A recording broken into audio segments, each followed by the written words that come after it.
Скръс. Аре, давай, колега, че сигурно пас сме закъснела, бе. Не сме закъснела, бе. Не сме. Така, днеска, какво ще правим? Вярно, че тук ти да знаеш какво ще правим. Тук четил каталога. Какво трябва днеска да се каже? Я мисля, че паси ти. Наред. Пария, евро на мене се съпада. Какво трябва да си ги... Продължаваме с македонските вицове. Те нали си по македонските вицове? Я да видя какво трябва да се чете. И то ми бендисва. Аре ще го кажа. Ама това пати аз ще се включвам. Що не сме ще каже, че скатавам. Нали го знаеш? Знам го. Добре, аре, по старшинство почвам, я няма ма подсещаш. Обаче ти, като се сетиш, че трябва да се включиш, се включва и не разчитай, че я ги ще се сета. Няма да разчитам. Айде, действай, а я ще се сета коги. Айде. Значи, по една такава македонска сватба. Обаче тук интересното вица е, че са наблега на горната част, нали, на горния кат, консумирането на брак. Обаче сега младите не била като младите оня виздека ви го разправях, че булката е дупена и че она била крива, а па он много се притеснил от това и го казал на цялата сватба и станало, нали. Тук обаче се получило друго нещо. Сидят си двамата горе, пият си, угасила лампата, правила какво правила.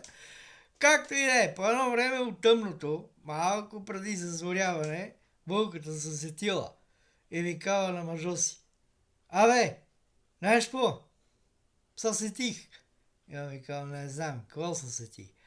Сетих се, че тия са отвънка чекат, пила яла и седат и чекат да излеземе на терасата и да им покажеме чершафа. Какъв чершаф, бе? Легай тука. Нема легай тука. Значи, уни ще чекат да видят чершафа и по него да има отравено от моята кръв. Каква кръв, ма? Ете такава! Стани малко, стани! Ама знаеш какво? И какво?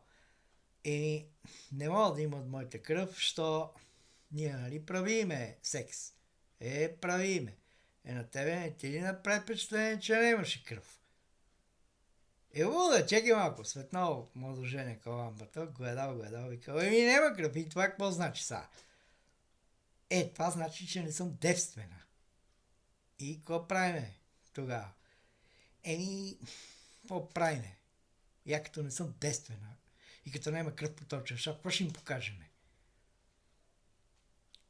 Младоженека угасил ламбата и рекал, виж какво, не ме занимавай, там има останало някакво цървено вино, разсипи го на чершафа и утре събала да го покажи. Много ти знае, някой кръв ли е това, вино ли е, сещаш ли се, бе, ще ги заблудиме.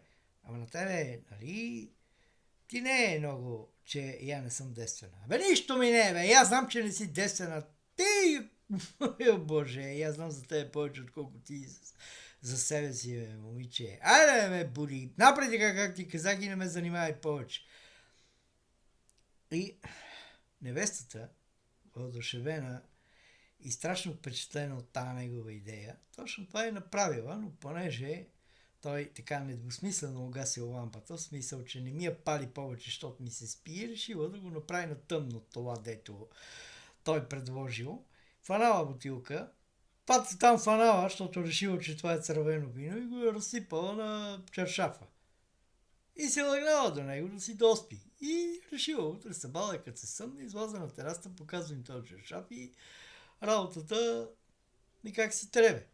Обаче, милата, в тъмното, вместо да докачи бутилката с цървеното вино, докачила бутилката с ментата.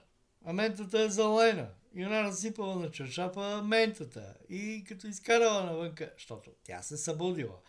И протръкала очи, взимала чершафа без да го огледа и изкарала го на терасата и го проснава. И всички видели чаршафа. Ама чаршафа бил не цървен, а зелен.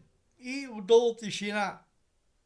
И никой не смее нищо да каже. И по едно време бабата на младоженяка са провикнала. И рекла: синко, ти си изпукал жлъчката, бе! И така.